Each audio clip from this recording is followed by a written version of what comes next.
Munkát az első napirendünk a közbeszerzési szabályzat elfogadása.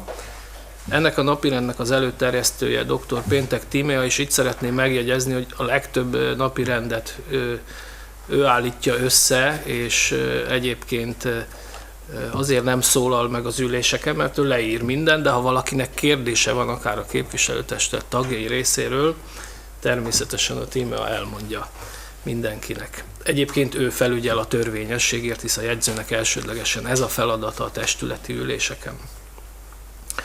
Ugye a közbeszerzési szabályzat, ez egy kötelező dokumentum az önkormányzatoknak, a közbeszerzések lebonyolításához, az átláthatósághoz, a verseny tisztaságának a biztosításához van erre szükség, és 2015. november 1-én változott a közbeszerzési törvény, és ehhez kell igazodniuk az önkormányzatoknak is, és a hatályos jogszabálynak megfelelően nekünk is egy új közbeszerzési szabályzatot kellett elkészíteni, ezt természetesen szakembereket is bevontunk, és ezt kell ma megtárgyalnunk és elfogadnunk.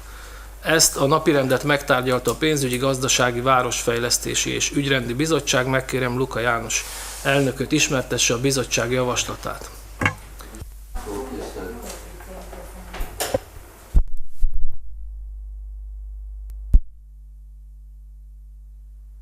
Igen, hát köszönöm a szót, tisztelt képviselőtestület, polgármester úr. A bizottságunk megvizsgálta a közbeszerzési szabályzatnak a legutolsó módosítását, és egyhangulag támogatta, elfogadásra javasolja. Köszönöm szépen. Széről kérdése a beszerzési szabályzattal kapcsolatban.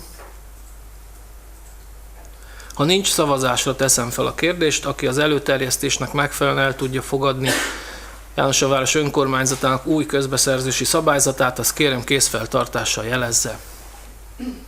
Köszönöm szépen.